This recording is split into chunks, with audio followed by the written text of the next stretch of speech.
ఒక ఊళ్ళో రామయ్య అనే భూస్వామి ఉండేవాడు. ఆయన గొప్ప ఆస్తిపరుడు. ఆయన ఊళ్ళో ఒక గొప్ప మేడ కూడా కట్టించాడు. దాన్ని చూడడానికి చుట్టుపక్కల గ్రామాల వాళ్ళు వస్తుండేవాళ్ళు. ఆయన తన పొలాలలో పండిన ధాన్యాన్ని ఒక కొట్టులో పోసి తన పనివాళ్లకు బీదాసాదులకు తానే స్వయంగా కొలిచి ఇచ్చేవాడు. ఒకనాడు పక్క గ్రామం నుంచి 3 మనుషులు రామయ్య మేడ చూడటానికి వచ్చారు.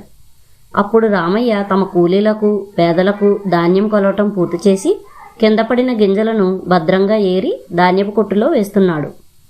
అది చూసి ముగ్గురిలో ఒకడు, ధాన్యపు గింజలను బంగారంగా ఏరుతున్నారే అని వెటకారంగా అన్నాడు. ఆ ముగ్గురిని తన ఇంట భోజనానికి ఉండమని రామయ్య వాళ్ల కోసం రకరకాల పిండి వంటలు చేయించాడు.